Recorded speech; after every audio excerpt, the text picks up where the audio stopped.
Hi, I'm Nicola Whiting, MBE, and today I'm here talking to Richard Cornell, who is the chair of the West Midlands branch of CIISec and also is responsible for all of the IT and making everything happen for the Canal and Riverside Trust. So, Richard, it's a pleasure to speak to you today. I'm really excited to speak to you as a fellow neurodivergent person in technology, and I'd like to explore that more, if that's okay with you. Yes, welcome, and thank you, Nicola. It's a pleasure to speak to you as well. So, just on a point of principle, in case any of my colleagues are listening, so I'm not responsible for all of IT at the Canal and River Trust, just the information security bit of it. So I don't want to offend anybody. Well, you see, well, that's me coming from cyber. I thought that information security bit is all of IT. Well, yes, I like to think of that as well. Yeah. So Richard, I have spoken to you before, obviously, and we've bumped into each other at numerous events and organisational things. One of the things I'm really interested about is I was diagnosed late, and I found that quite interesting in terms of what it does to you and your personal view of yourself. I understand you were diagnosed late as well. Yes, I actually only got a formal diagnosis 2 years ago. Um, the members of my immediate family said that was of no surprise to them whatsoever. And my wife sat in on the assessment process, and we both found it a hugely valuable experience. It was painful at times, having to talk about things that had happened in the past that sometimes were a bit uncomfortable. And I think the thing that kind of struck me afterwards was the sense of relief at having had that conversation and had that confirmation.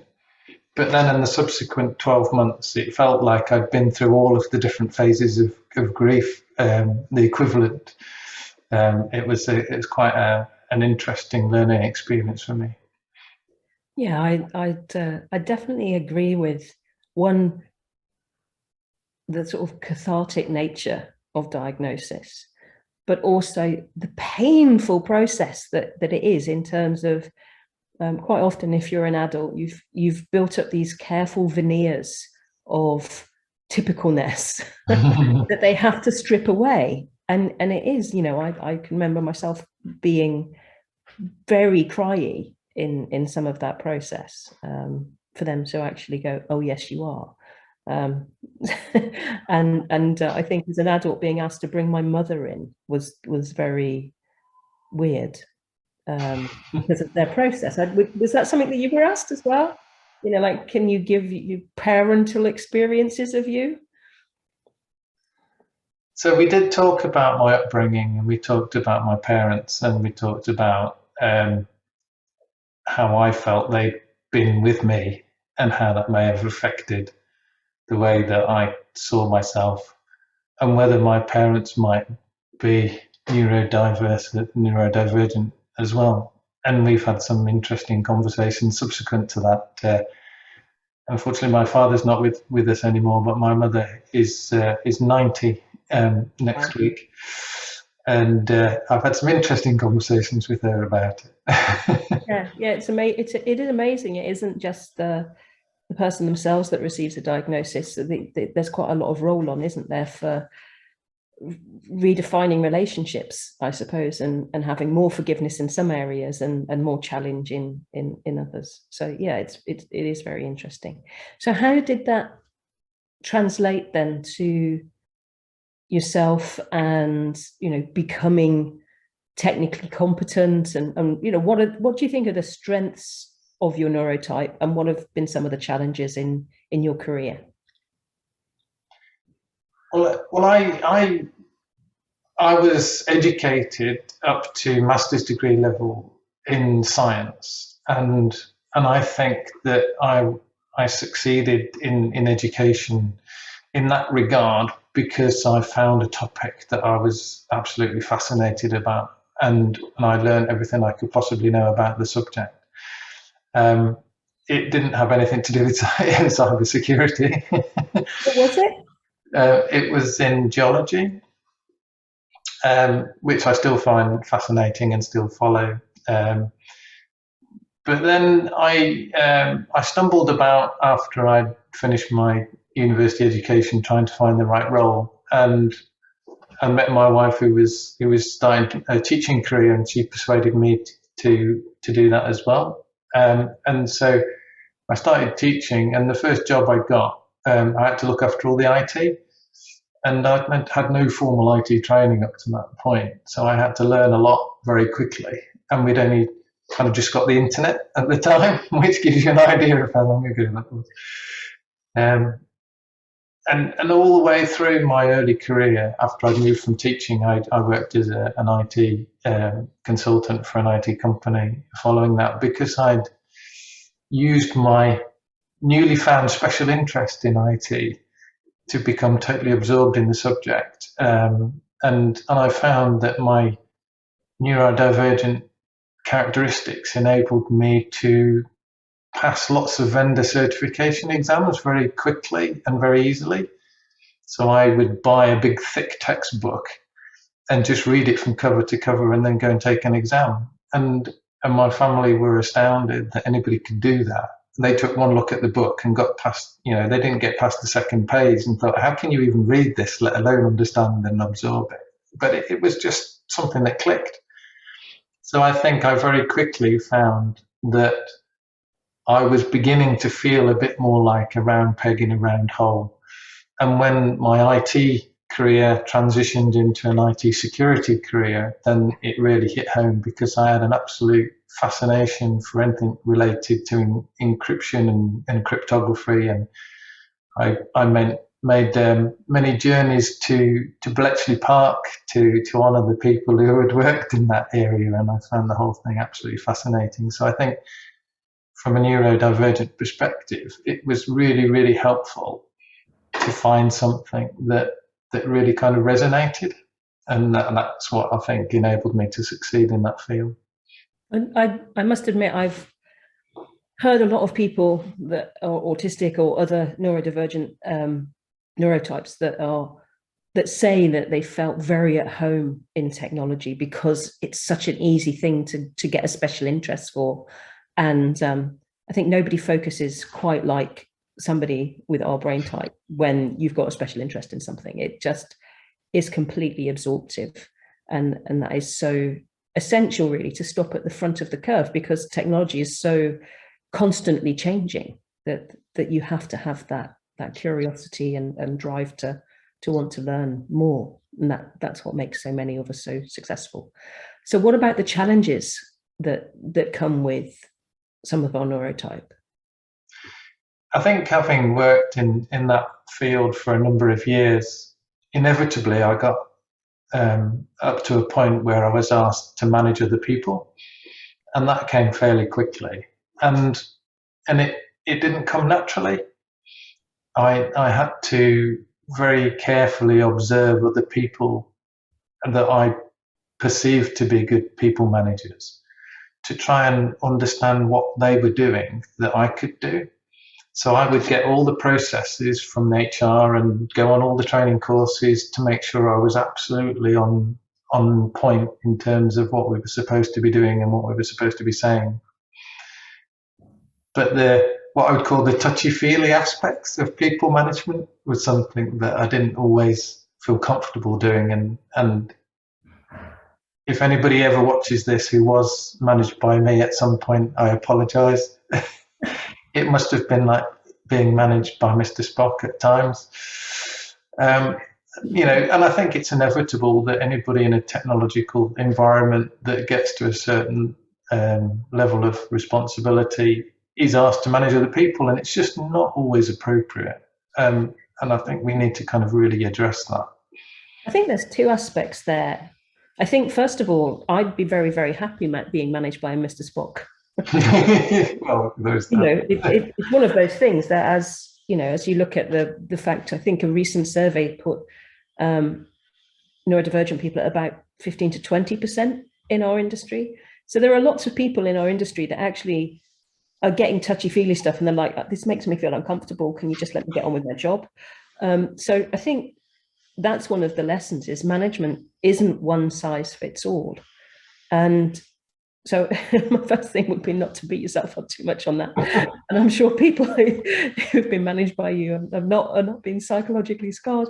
But the other thing is that that's how I learned management. It was kind of finding other people that I admired and then going, okay, how can I model some of that behavior? So it was a bit like a fish learning how to climb a tree and being judged on that, because that isn't my natural skill area. So maybe I ought to apologize to people too.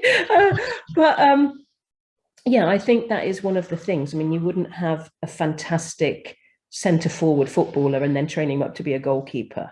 So when you have people who are naturally excellent specialists, then sort of saying, well, we're going to take you out of your comfort zone and put you into something else for you to get to the next level where you can be back in your comfort zone doesn't always make sense. So I think that is one of those things about nothing about us without us, and including people like yourself, Richard, in senior leadership conversations about how senior leadership should move forward. Because we don't have enough of those kind of conversations. And we also tend to have one training type fits all, where you go and then you're surprised by the training course. Whereas I think there's a lot of people that are reflective thinkers that are in terms of our neurotype, where the information up front is very useful. Is that your experience? Are you an information up front type person rather than a consume on demand while you're in the training session? Yeah. So in many meetings, I would observe and listen, and I wouldn't speak until I felt as though I had something worthwhile to say. So I would often be towards the end of the conversation, I would then chip in, and often that would resolve the issue. And people would say, well, why didn't you speak up earlier? And it was like, well, I have to process stuff in my head, what's going on, and piece it all together and come up with a plan and then tell you what the answer is, rather than vocalize the whole experience as I go along. Yeah. And I think that's one thing that I'd love people to take away from this conversation today, as well as the fantastic things about, letting people play to their strengths, is that so often we disadvantage certain neurotypes in meetings. And that's the detriment of the company. It's not only to the detriment of the people in that meeting, it's the detriment of the company, because there are many people that, through imposter syndrome or other things, don't feel that they're able to speak up. So there's all of this fantastic, here's potentially a solution, that is falling by the wayside or gets overspoken. And that is a loss for the business. And I think a lot of us have felt that imposter syndrome, particularly when you're in post or the meeting isn't set up specifically to accommodate your thought processes. Have you experienced that, Richard? Yeah, I think the workplace culture is a massive contributory factor. And I think that I've been in situations where I've felt very uncomfortable in some meetings because the expectation is that you have to make jokes and you have to join in with taking the mickey out of each other, and on the verge of what feels like bullying people. And if you don't join in, then you're either ostracized or your opinion isn't valued in the same way. And I think that has the potential to prevent people from being promoted because they're overlooked, because they don't fit in. And I think the organization as a whole is potentially missing out enormously. And I think it can create a glass ceiling in organizations where you've got really talented individuals who can't progress to the level that they're capable of because the rest of the organization doesn't know how to involve them appropriately. Yeah. And again, that's a loss to businesses.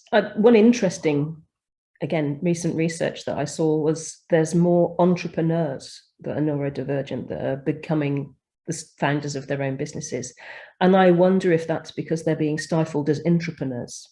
That you get to a certain level, you can't get a PA, you can't get people that would help you thrive without having lots of other things that you don't want.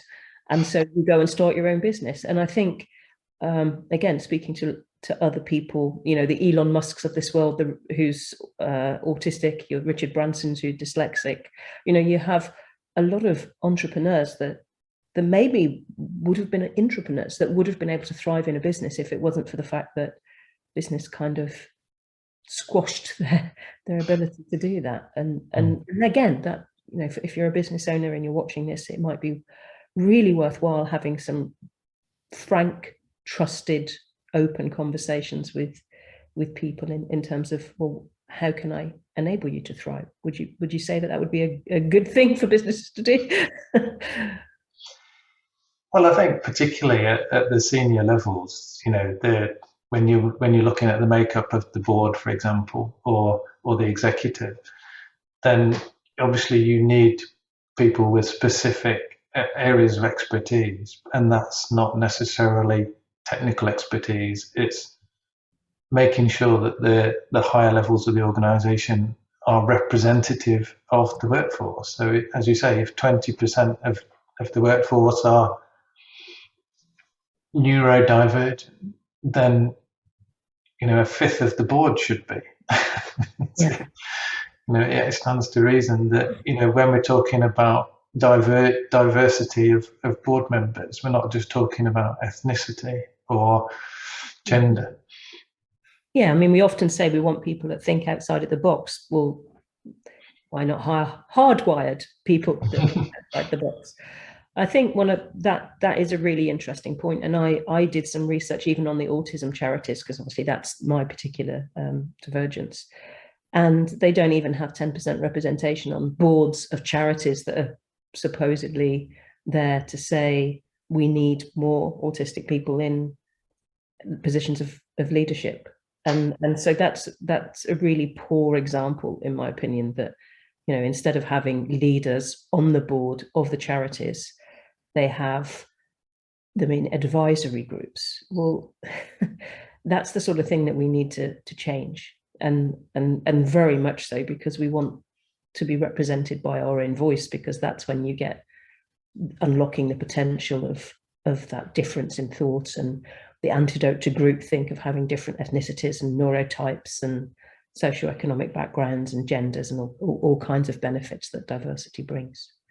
I think that may be a natural, fantastic end to our conversation. I'm hoping that it's been useful. You can find Richard on LinkedIn, you can find me on LinkedIn, and I'm sure we'd both be very happy to follow up any questions that you have. So thank you for tuning in. Thank you very much, Nicola. Thank you, Richard.